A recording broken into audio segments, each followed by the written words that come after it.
네, 오늘 명절을 맞이해서 또 명절 연휴를 앞두고 또 고향에 찾아오신 또 함께 또 예배하게 된 여러분들을 진심으로 환영합니다. 여러분들의 가정에 또 하나님의 은혜와 또 하나님의 그 사랑이 풍성하기를 주님의 이름으로 축복합니다. 우리는 지난 주일에 가인과 아벨 두 형제 간의 비극적인 그런 사건을 통해 인류의 시작부터 참 교회와 거짓 교회로 나누어졌다는 것을 배웠습니다. 참과 거짓이 나누어졌다고 해서 참은 어느 한 곳에 살고 거짓은 또 다른 곳에 사는 것이 아니라 참과 거짓은 우리가 구분하기 어려울 만큼 한데 공존해서 살아가고 있습니다. 같은 하늘 아래에서 같은 땅에 참교회와 거짓교회가 같이 섞여서 그렇게 살아가고 있는 이 상태는 주님이 재림하실 때까지 이어집니다. 우리가 어제 지난주 잠시 말씀을 좀 정리해 보면 거짓 교회의 상징이었던 그 가인은 저주를 받아서 에덴을 떠납니다. 구원의 희망이었던 에덴을 떠나자 점점 구원과 멀어지기 시작합니다. 그러면서 그나마 하나님 앞에 제사를 드렸던 예배의 모습조차도 점점 사라지기 시작했습니다. 그러다가 세월을 보내는 동안 가인의 후손들에게는 교회의 모습이라고는 거의 찾아볼 수가 없을 만큼 완전히 세속화가 되어버렸습니다. 그나마 일말의 양심은 좀 남아 있었지만 그 양심조차도 자기중심적이었고 자기의 사랑에 치우친 타락한 양심에 불과했습니다. 그래서 하나님이 원하시는 선을 도무지 행할 수가 없었죠. 그나마 가인은 하나님 앞에 제사라도 했었지, 제사했던 경험이라도 있었지, 그의 후손들은 하나님을 알지도 알려고도 하지 않았습니다. 이제 지금은 그러한 자들이 우리 오늘 살고 있는 이 시대 우리 주위에 주변에 널려 있고 온 세상에 충만합니다. 우리는 지금 이런 시대에 살아가고 있습니다. 이런 시대 속에서 참 교회의 상징이었던 아벨의 모습은 비록 이 땅에서 악의 세력에 의해 참 비참하게 죽임을 당했지만 그는 끝까지 하나님의 선한 뜻을 붙들고 믿음으로 살았습니다. 히브리서의 기록을 보면 이 아벨에 대해서 그는 믿음으로 의롭다 여김을 받고 하나님의 구원을 얻었다라고 기록을 합니다. 아벨의 그 믿음의 대는 끊어졌습니다. 그가 죽었기 때문에. 그런데 하나님은 아벨 대신에 새로운 아들을 하나 주셨습니다. 셋이라는 아들을 주시면서 그 셋을 통해 셋은 그 아벨의 믿음을 그대로 이어받아서 하나님의 뜻대로 살고자 참 몸부림을 쳤습니다. 이 당시 때 하나님의 뜻대로 살려면 정말 몸부림을 쳐야만 했기 때문입니다. 그곳에서 다 오실 메시아 구주를 소망하면서 예배하며 참 교회가 다시 시작이 되었습니다. 거짓 교회가 가인의 후손들이 훨씬 더 많았고 또 그 속에서 이 셋의 후손들이 명맥을 이어가는 아주 작은 소수의 교회들이 참 교회들이 서로 공존하는 가운데 그런 세월을 꽤나 보냅니다. 얼마나 세월을 보냈을까요? 그 긴 세월을 우리 창세기 5장은요 족보로 표현을 합니다. 계보로 표현을 해놓았습니다. 오늘 읽은 5장 그 앞부분의 3절에 보면 아담은 셋을 낳고 셋은 에노스를 낳고 에노스는 게난을 낳고 이렇게 쭉 나가면서 5장 전체에 걸쳐 아담부터 노아까지 10대 손의 계보를 기록해 놓았습니다. 10대 손 같으면은 오늘 우리 시대의 10대 손의 그 시대하고는 많이 다르죠. 이 당시 때는 평균 연령이 800세, 900세이기 때문에 10대 손이라는 것은 굉장히 긴 세월입니다. 그렇게 참 교회와 거짓 교회가 함께 공존하며 긴 세월을 그렇게 보내었습니다. 그런데 창세기 저자는 그 긴 세월을 어떻게 요약했냐 하면 자녀를 낳고 살다가 얼마를 살다가 죽었더라. 태어나서 자녀를 낳고 얼마를 살다가 죽었더라. 이런 평범한 내용을 반복하며 계보에 기록했습니다. 그런데 아담의 셋 계열의 7대 손에 가보면 에녹이라는 사람에게 있어서는 이 문구와 달리 아주 특이한 문구가 발견이 됩니다. 오늘 우리가 에녹을 주목하려는 이유가 바로 이 특이한 문구 때문입니다. 오늘 본문 5장 24절에 보면 다른 사람에게 없는 문구가 바로 이것이었습니다. 에녹이 하나님과 동행하더니 하나님이 그를 데려가심으로 세상에 있지 아니하였더라. 에녹도 태어나서 자녀를 낳고 살다가, 여기까지만 되어 있습니다. 살다가. 다른 사람들은 살다가 그냥 죽었더라 되어 있는데 에녹도 평범하게 살다가 하나님과 300년을 동행하고 그리고 하나님이 그를 데려가심으로 세상에 있지 아니하더라. 에녹은 좀 다르게 추가된 아주 특이한 문구가 있습니다. 두 가지인데요. 하나님과 동행하더니가 있었고 또 하나는 하나님이 데려가심으로 세상에 있지 아니하더라. 이 두 가지입니다. 여러분, 창세기 저자는 이 5장 계보를 통해서 두 가지를 강조하고 싶었던 겁니다. 하나는 뭐냐 하면 하나님을 알지 못하는 가인의 후손들이 우글대는 곳에서 하나님과 동행한 에녹을 주목했던 것입니다. 하나님과 동행하기 어려운 그런 상황들, 그런 환경 속에서도 끝까지 하나님과 동행했다는 것을 강조를 하고 있습니다. 또 한 가지는 뭐냐 하면 하나님과 동행했던 그 결과 하나님께서 그를 데려가셔서 세상에 더 이상 있지 않게 하셨다. 이 두 가지를 강조를 합니다. 이 두 가지는 중요한 교리를 담고 있죠. 앞에서 말했던 첫 번째 거는 하나님과 동행하는 교회는 가인의 후손들이 우글대는 그곳에서조차도 은혜를 따라 믿음으로 끝까지 살아가야 된다라는 그 교리를 우리에게 알려주고요. 또 한 가지는 하나님과 동행하는 교회는 그렇게 살 때에 그들의 악의 세력으로부터 하나님께서 그들을 보호하신다. 하늘로 데려가신다. 보호하신다라는 이 중요한 교리들입니다. 하나씩 좀 살펴보려고 합니다. 먼저 하나님과 동행하는 교회는 하나님이 베푸신 그 은혜의 방식을 쫓아서 오래도록 순종하며 살아간다는 겁니다. 여러분, 제가 창세기 5장의 이 계보를 읽으면서 좀 새로운 것을 좀 깨닫게 되었습니다. 참 모태신앙인데 이 나이가 되도록 이게 처음 깨달았습니다. 죄송합니다. 이 창세기 계보를 저도 참 많이 읽었었거든요. 여러분도 많이 읽었지 않습니까?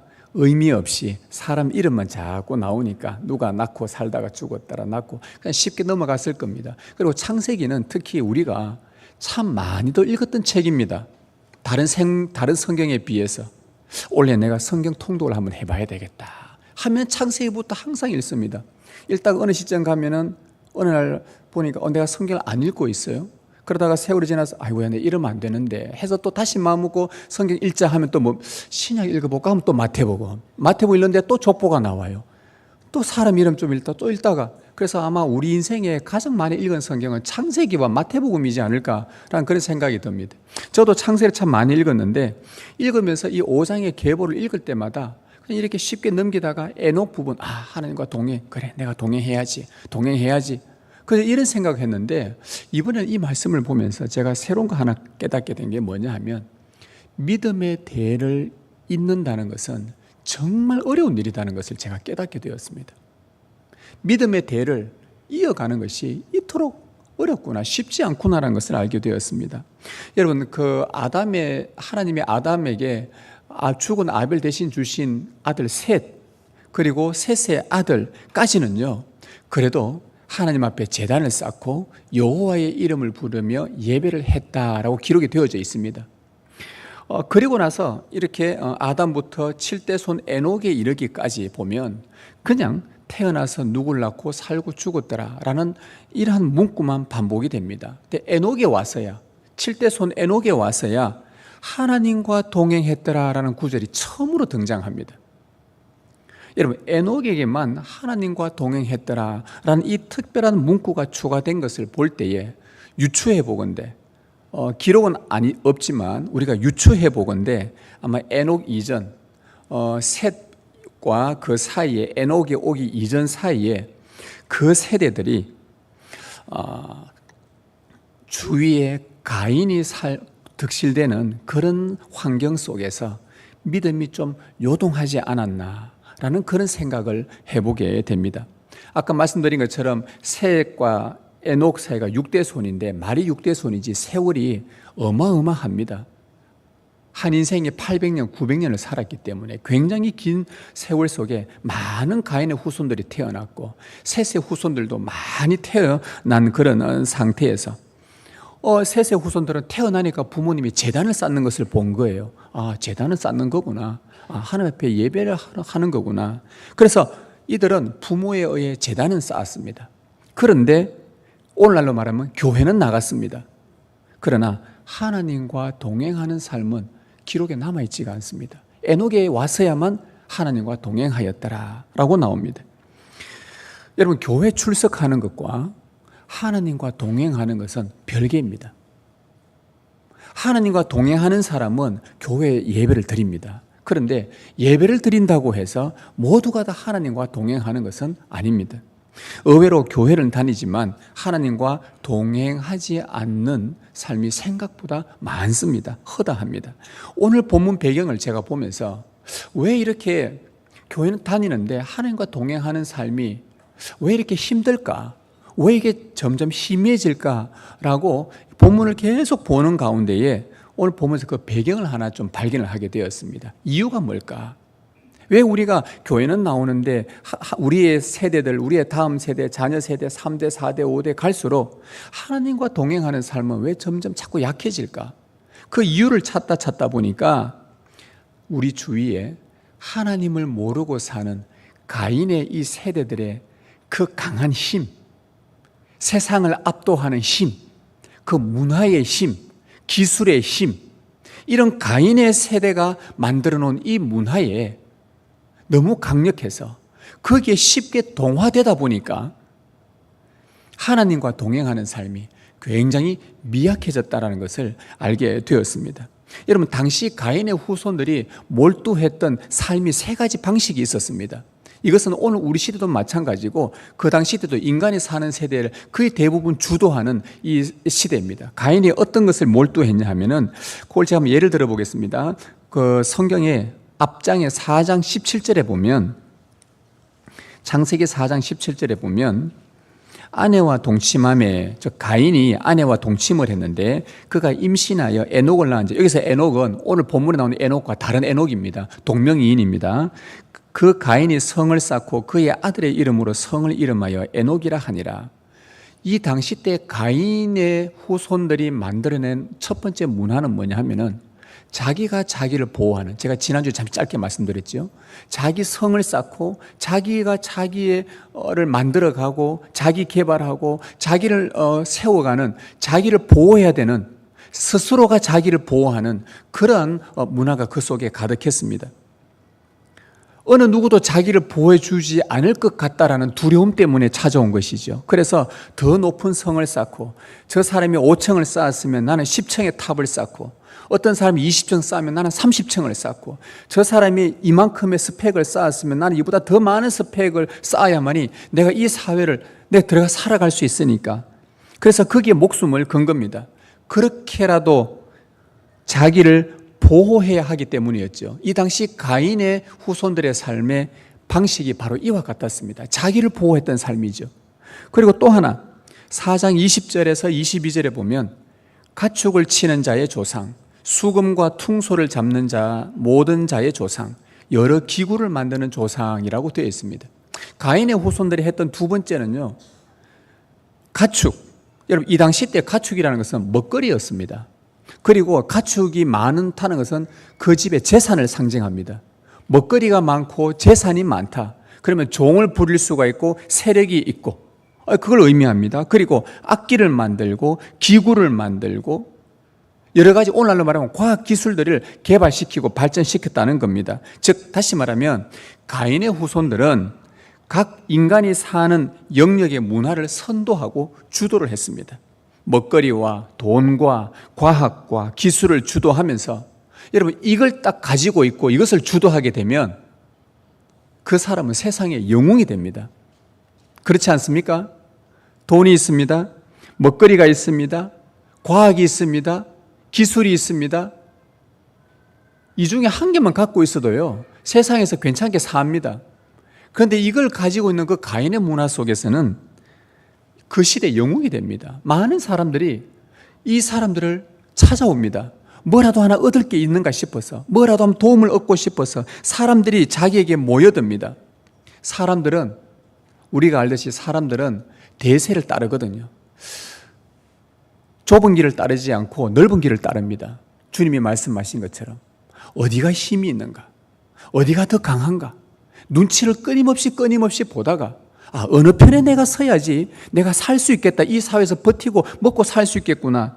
마귀가 이것을 기가 막히게 이용을 합니다. 바로 이것이 가인의 후손들이 살던 그 당시 그들의 생활 방식이었죠. 하나 더 있습니다. 그들의 문화 방식은 4장 23절 중간에 보면 가인의 7대 손인데, 나의 상처로 말미암아 내가 사람을 죽였고 나의 상함으로 말미암아 소년을 죽였도다. 이 무슨 말이냐 하면, 어떤 사람이 누군가로부터 가다가 상처를 받았어요. 뭔가 좀 조그맣게 긁혔거든 다쳤거든 그래 됐어요. 그러자 그 문화는 뭐냐, 자기를 다치게 한 사람에게 무자비하게 그냥 살인을 행해버립니다. 긍휼이 없이 복수하고 원수로 삼고 그냥 살해해버리는 것이 이 가인 시대에 살던 사람들의 보편적인 그냥 삶의 방식이었습니다. 남이 다치든 말든 신경 안 씁니다. 관심 없습니다. 그러다가 자기한테 딱 뭔가가 왔을 때는 다 수단 방법 가리지 않고 무차별 공격합니다. 약자를 괴롭힙니다. 이것이 그들의 생활 방식이었어요. 자, 여러분, 이러한 가인의 후손들의 이 삶의 방식이 그 당시 많은 사람들의 영향을 미쳤고, 심지어 제단은 쌓고 예배는 드리는 흉내는 내는데 하나님과 동행하지 않았던 많은 셋의 후손들에게도 영향을 많이 미쳤습니다. 이렇게 살지 않으면 내가 세상에서 버틸 수 없겠구나. 여러분, 이런 문화가 우리 주위에 가득하면 거기서 마음이 흔들리지 않을 사람이 어디 있겠습니까? 그러나 셋의 후손들은 끝까지 은혜를 붙들어야 했습니다. 자기가 자기 자신을 보호하는 그 가인의 문화 속에서 높은 성을 쌓아갈 때도 아니야, 하나님이 나를 보호하실 거야, 하나님이 약속하셨으니 하나님이 나를 붙드신다는 그 믿음을 붙잡아야만 했습니다. 그리고 세상의 문화가 주도해 나갈 때에 이것이 세상의 문화인지 하나님의 가치와 다른 건지 분별할 수 있는 눈을 가지고서 하나님 나라의 가치를 추구하는 그 믿음을 붙들어야만 했습니다. 내가 받은 그 작은 상처에 대해서 복수가 아니라 긍휼을 베푸는 그 믿음을 붙들어야만 했습니다. 그런데 그렇게 살면 세상에서 따돌림 당하고, 이렇게 살면 바보 취급받고 아무도 주목받지 못합니다. 은혜를 따라 믿음으로 사는 것이, 그렇게 믿음으로 버티는 것이 점점 어렵다 보니 세상과 조금씩 타협하기 시작하고, 요 정도는 하나님 좀 내 이해해 주지 않겠나. 그래서 한 발 디디고 한 발 디디고, 그러다 보니까 제단은 쌓는데 교회는 나오는데 하나님과 동행하는 삶이 점점 조금씩 심해지기 시작한 것입니다. 그래서 제가 앞에서 말한 것처럼 이 계보를 보면서 믿음을 지키고 믿음의 계보를 잇는 것이 정말 쉽지 않다는 것입니다. 정말 쉽지 않아요. 요즘에 여러분 가정에서 여러분이 믿음의 1세대라고 한다면 이제 세상이 더 악해졌어요. 2세대까지 믿음이 전수될지 잘 모르겠습니다. 그나마 우리나라가 선교사님들이 들어왔을 때 그때 믿었던 세대들은 지금 아마 자녀 세대들은 한 3세대, 4세대까지 올 겁니다. 그런데 그 1세대, 2세대들까지는 그나마 선교사님들의 영향을 받았고 뜨거웠던 신앙이 있었고 헌신을 하고 예배를 하고 해왔지만, 그 3세대들은 오늘 우리 지금 살고 있습니다. 예배는 드리고 있는데 점점 하나님과 동행하는 것이 멀어집니다. 그러다가 4세대쯤 가보면요, 그냥 형식적으로 예배를 드리고 부모님들이 타지에 있고 저 다른 데 있으니까 네 오늘 교회 갔나? 예, 오늘 교회 갔다 왔어요. 그래, 잘했다. 뭘 잘해요? 뭘 잘해? 교회 갔다 오면 잘한 게 아니라 확인도 해야 되고 믿음도 점검도 해야 되고. 그런데 이게 쉽지가 않단 말입니다. 그래서 이 계보를 보면서 야, 믿음의 계를 잇는다는 것이 정말 어려운 일이구나. 너무너무 힘들다는 것 아마 여러분들도 느끼실 겁니다. 여러분의 믿음만큼 우리 아이들에게 이 믿음을 전수하는 게 쉽지 않다는 거 우리가 알고 있습니다. 자, 그렇다면 이 세상의 힘 앞에서 믿음 지키기 어렵다고, 세상 상황이 이러니 어쩔 수 없다라고 말하면 여러분 신앙이 다 이해가 되는 겁니까? 간혹 저에게 이렇게 상담을 해옵니다. 목사님, 정말 이게 세상살이가 만만치가 않습니다. 이거 이렇게 조금 타입하지 않으면 정말 살기 어렵습니다. 제가 충분히 이해를 합니다. 이해를 한다고 말씀드립니다. 제가 이해가 됩니다. 정말 힘들겠네요. 이해는 되지만 그러나 그렇게 살지 않으려고 발버둥 치는 사람들도 있다는 것입니다. 그게 너무 힘들면 그것을 갖다 버리고 새로운 일을 찾아가는 사람들도 믿음을 위해서 있더라는 거예요. 그런데 지극히 소수였습니다. 그만큼 이게 쉽지 않다는 것이죠. 이 땅에서 참된 믿음으로 살아가려면, 은혜 쫓아 살아가려면 힘들 수밖에 없거든요. 따돌림 당할 수밖에 없고요. 왠지 버려지는 느낌이 들 수밖에 없고 처질 수밖에 없고, 이거는 우리 모두가 다 공감을 할 겁니다. 그런데도 불구하고 그 상황 속에서도 내가 끝까지 믿음을 붙들려고 가는 그런 소수의 사람들이 있더라는 겁니다. 여러분, 제가 포항에서 사역할 때였습니다. 포항 충진교회라는 곳에서 사역을 했는데 참 건강하고 아름다운 교회였습니다.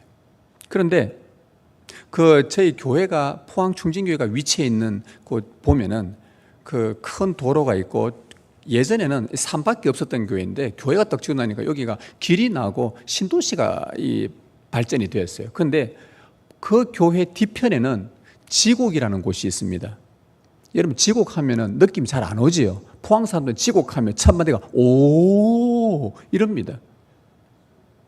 됐습니다. 넘어가죠. 그 교회 뒤쪽인 지곡이, 여기는 주로 포스코 직원들이 거의 다 사는 곳입니다. 이제 좀 몇몇이 오하시네. 돈 있는 분들이 거기 다 사십니다.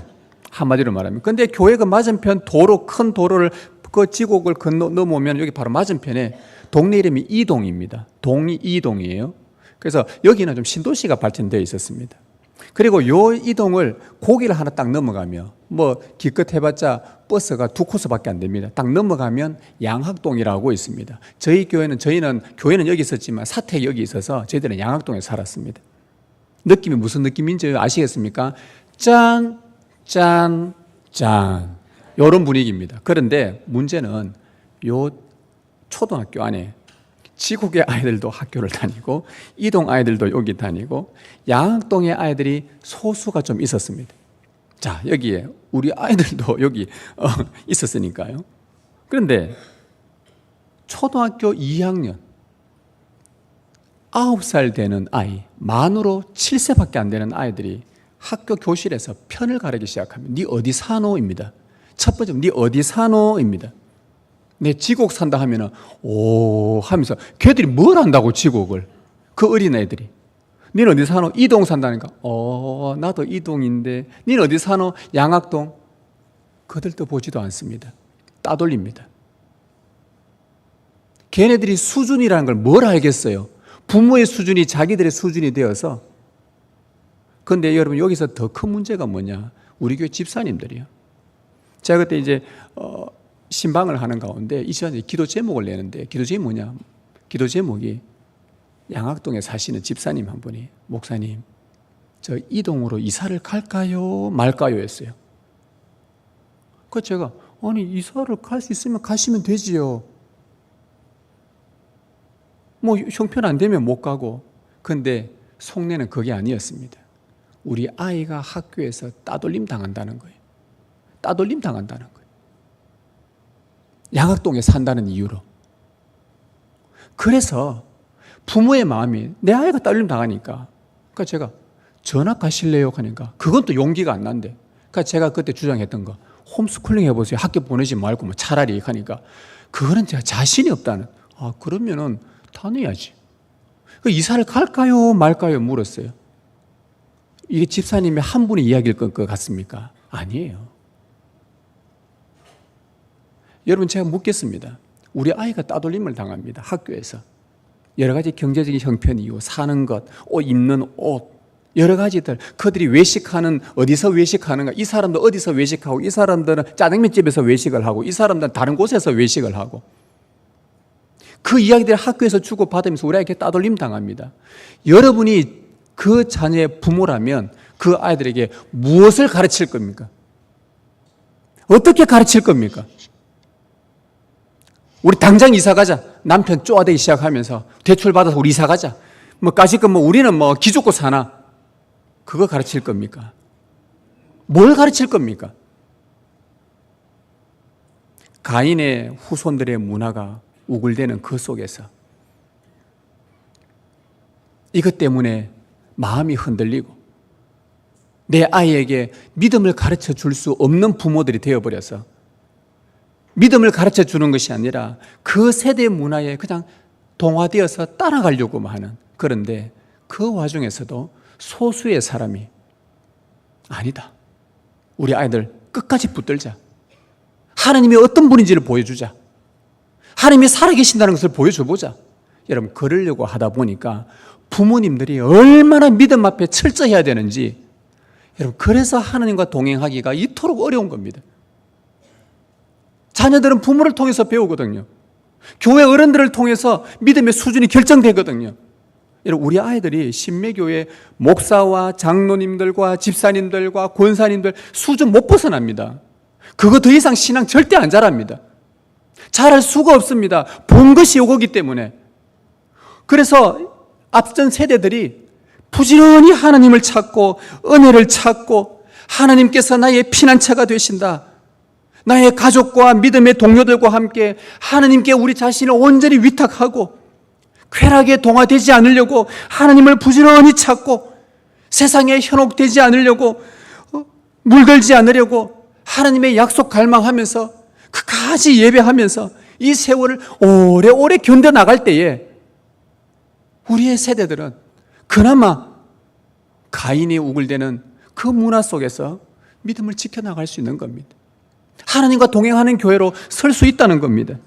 여러분, 에녹은 300년을 버텨왔습니다. 이 세월을 300년 동안 버텨왔어요. 자녀들을 낳으면서 이 은혜의 방식을 쫓아 믿음으로 오래 버텼습니다. 이것이 하나님과 동행하는 교회입니다. 여러분은 하나님과 동행하는 교회이십니까? 그렇다면 세상의 복잡한 방식을 거부하고 은혜의 옷을 입고 믿음으로 그 길을 정말 오래도록 걸어가시길 바랍니다. 은혜로만 가능한 이 하나님과 동행하는 법을 자녀들에게 오래오래 가르쳐야 합니다. 자녀의 신앙 누구 탓할 것도 없습니다. 우리 보고 자랍니다. 세상이 주도하는 그 문화에 부모가, 교회 어른들이 이리저리 요동하고 휩쓸려서는 안 됩니다. 혹 잠시 우리가 흔들렸다면 우리의 부끄러움을 알고 하나님 앞에 나와 회개하고 은혜 다시 붙들고 회복되어서 살아가는 모습을 우리 아이들에게 보여줄 때, 우리 아이들은 이렇게 어른들도 세상에 동화될 수도 있구나. 여러분, 요즘 애들이 얼마나 눈치 빠른지요. 안 보는 것 같은데 우리 두 애도 보니까요, 아무 말 안 하고 안 보는 것 같은데 저의 행실 하나하나 다 보고 있어요. 다 보고 있더라고요. 그래서 혹 저도 마음이 잠시 흔들렸을 때는 참 부끄럽고 미안해서 제 아내에게 말하고 제 아이들한테도 말합니다. 참 부끄럽다, 아빠가. 그런데 우리 하나님의 은혜를 또다시 붙들어야 된다. 하나님의 은혜를 또 붙들고 회복돼서 그렇게 살아가야 된다. 우리 교회에 우리 젊은 나이 사람들이, 왜 우리 교회 어른들은 저토록 예배하며 기도하며 하나님의 은혜를 구할까라고 궁금해하는 우리 아이들이 많아져야 되겠습니다. 이럴 때일수록 더욱더 주님 찾고 붙드는, 왜 어른들은 저렇게 하다 안 되면 하나님을 저렇게 붙들까? 왜 하나님 앞에 나아갈까? 왜 무릎 꿇을까? 이 길 아니면 답이 없을까? 어른들은 왜 저렇게 울며 저렇게 부르짖며 기도할까? 이게 너무 궁금해하는 아이들이 많아져야 되겠습니다. 하나님의 은혜로 세상을 이길 수 있다는 그 믿음을 주시도록 날마다 기도하고 진실로 예배하며 그런 삶을 오래 지켜나가서 여러분 하나님과 동행하는 교회로 굳건히 서시길 주님의 이름으로 소망합니다. 하나님과 동행하는 교회는 이렇게 은혜의 방식을 쫓아 오래도록 순종하며 나갑니다. 여러분 그렇게 동행하며 나갈 때에 우리가 두 번째 하나님께서 우리를 그 악한 가인의 문화 세력으로부터 보호하신다는 겁니다. 정말 보호하십니다. 여러분 에녹이 하나님과 동행했다고 할 때는요, 이 동행했다면 구체적으로 어떻게 동행했을까? 우리는 동행했다면 함께 하니까 걸어갔다, 말씀 듣고 예배하고 기도하고 이렇게 살아갔다, 그렇게 생각하는데 우리 앞에서는 세상의 문화에 거부를 하면서도 동화되지 않으면서도 은혜의 방식을 따라 살려고 했던 그것이 하나님과 동행했던 그런 한 가지 방법이었고요. 또 한 가지 방법은 오늘 성경은 안 나오는데 이 에녹의 이야기를 신약 성경 유다서를 쓴 유다가 에녹에 대한 이야기를 아주 짧게 기록을 해 놓았어요. 이 말씀을 보면서 에녹 시대가 어떠했겠구나, 이때에 에녹이 어떻게 그것을 이기며 버티고 살았겠구나라고 우리가 상상을 할 수가 있습니다. 그 유다서에 보면 제가 말씀 한번 읽어드리겠습니다. 유다서에 한 장밖에 없는 성경인데요, 읽어드릴게요. 모든 경건하지 않은 자가 경건하지 않게 행한 모든 경건하지 않은 일들, 그리고 경건하지 않은 죄인들이 주님을 거슬러 했던 모든 완악한 말로 말미암아 그들을 하나님께서 정죄하려 하심이라. 이 사람들은 원망하며 불만을 토하는 자며 정욕대로 행하는 자라. 그 입으로 자랑하는 말을 하며 이익을 위하여 아첨하느니라. 이렇게 기록되어져 있으면서 에녹이 이 세대들의 사람들을 향하여 하나님의 심판이 있다고 공의를 외쳤다라고 성경 유다서가 기록을 해놓습니다.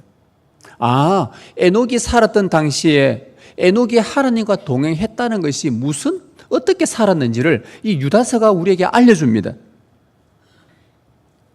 가인들의 후손들이 살았던 보편적의 삶을 유다가 요약을 해놓았죠. 불경건함, 주를 거슬러 완악하는 말을 함, 원망함, 불만을 토함, 정욕대로 행함, 자랑하는 말, 이익을 위해 아첨하는 것.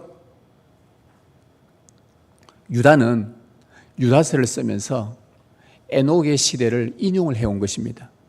유다 그 시대 때에 로마가 기독교를 박해하는 시대에 그 시대에 불경건하고 완악한 말을 하고 원망과 불만을 토하고 정욕대로 살고 자기 자랑에 도취되어 있고 이익을 아첨하는 자들을 향해서 에녹이 어떻게 외쳤는지 이걸 보고 유다는 그 1세기 당시 때의 교회들을 향해 너희가 이러한 세대 앞에서 어떻게 사는 것이 하나님과 동행하는 것인가?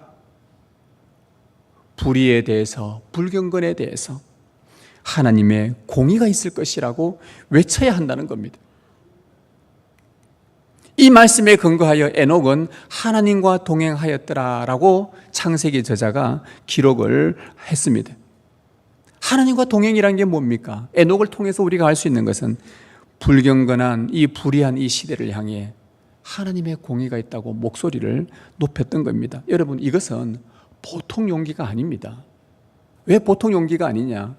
가인 세대를 얘기했지 않습니까? 자기에게 조그만 상처를 입혀도 거기에 대해서 무참히 살해하고 공격하고 죽이고 하는 그런 세대에 그곳에서 당신들 하는 행동은 의롭지가 않습니다. 하나님의 심판이 있을 것이니 빨리 회개하고 돌이키십시오. 이 말을 한다는 것은 너무 어려운 겁니다. 왜? 그 말 하면은 고스란히 자신의 목숨이 위협당하니까. 100명 중에 99명이 가인의 후손들로 우글대는 그곳에 에녹이 의롭게 의인으로 서서 그들 앞에 공의를 외쳤다? 99명한테 몰매 맞습니다. 돌에 맞아 죽습니다. 당장 죽을 겁니다. 주위가 모두 악으로 가득한데 거기서 여호와의 이름을 부르며 제단을 쌓고 예배를 하며 믿음으로 살던 한 사람이 그들의 악을 고소하고 하나님의 심판이 있다고 말하며 공의와 정의를 외치면 누가 살아남을 수 있겠어요? 그래서 이것은 보통 용기가 아니었습니다. 에녹은 우리와 똑같은 사람입니다. 300년간 이 땅에서 그 불경건함과 불의와 악과 싸웠습니다. 악의 원리, 심의 원리, 마귀의 세계관을 향해서 하나님의 심판 선포하고 자기는 죽을 각오하고 순교를 각오하고 그렇게 살았던 에녹의 삶을 창세기 저자가 그는 하나님과 동행하였더라. 여러분, 하나님과 동행이 그래서 쉽지 않은 것이고요. 그래서 그 다음 대회까지 이어가는 것이 참으로 어렵다는 거 말씀을 드린 겁니다. 하나님과 동행하는 삶은 우리 교회를 불경건으로부터 지켜내는 겁니다. 경건치 못한 일들을 우리 교회 안에 조금이라도 우리 어른 세대들이든 아이들 세대들이든 발견되면 가서 막 윽박 지르는 것이 아니라 온유한 심령으로 자비로운 마음으로 가서 그들에게 하나님의 이야기를 들려주고 이것은 옳지 않다. 하나님이 기뻐하지 않는다. 에녹은 히브리서 보면 믿음으로 하나님이 기뻐하시는 자라 칭함을 얻었느니라. 이것은 하나님이 기뻐하시는 일이 아니다 하면서 교회를 지키고 내 가정을 지켜내고 내 자녀들을 지키고 내 이웃을 지키는 것입니다. 악의 세력에 의한 위험을 감수하더라도 하나님의 공의를 외치는 겁니다. 여러분, 마귀가 가만히 있을 리가 있겠습니까? 더 많은 악한 사람들을, 가인의 후손들을 이용해서 더 많은 사람들을 동원해서 에녹을 죽이려고 달려들었을 것입니다. 그런데 그때에 우리의 상상을 초월하는 초자연적인 일이 발생하죠. 바로 오늘 본문 24절 뒷부분에 하나님이 그를 데려가심으로 세상에 있지 아니하였더라. 여러분, 이것이 아까 앞에서 말씀드렸던 무슨 교리입니까? 하나님의 은혜를 쫓아 끝까지 의의를 붙들고 동화되지 않고 주의 이름을 부르며 믿음으로 끝까지 걸어가는 삶, 정말 힘들고 힘겨운 삶, 거기에서 하나님의 공의를 외치며 내 가정을 불경건으로 지켜내며 우리 교회를 지켜내며 그렇게 살아갈 때에 악의 세력이 늑대같이 달려들고 양을 물어뜯기 위해 달려들더라도 그때 하나님께서 그의 생명을 붙들고 하늘로 올라가 버렸다는 겁니다. 악으로부터 내가 내 자녀들을 보호하겠다는 하나님의 놀라운 교리의 말씀입니다. 여러분, 생전에 사람이 하늘로 올라간 것을 그 사람들, 가인의 후손들이 본 적이 없었어요. 그런데 갑자기 달려드는데 에녹이 하늘로 올라갑니다. 보이지 않습니다. 주위에 어떤 기구에 의해서 올라가는 것도 아니고 사람이 그냥 올라갑니다. 하나님께서 천사를 보내셔서 그를 데리고 하늘로 올라갑니다. 악의 세력에부터 공격당하지 않도록 그들을 그대로 에녹의 몸을 보호해서 성천을 해버렸습니다. 여러분, 에녹이 죽지 않고 성천한 이 놀라운 사건이 우리에게 무엇을 교훈합니까?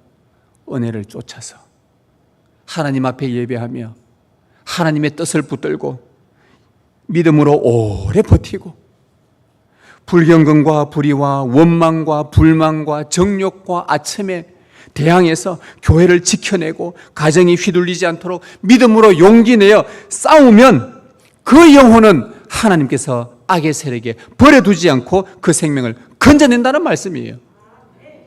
이것이 의인들이 성천을 우리에게 성천하고 승천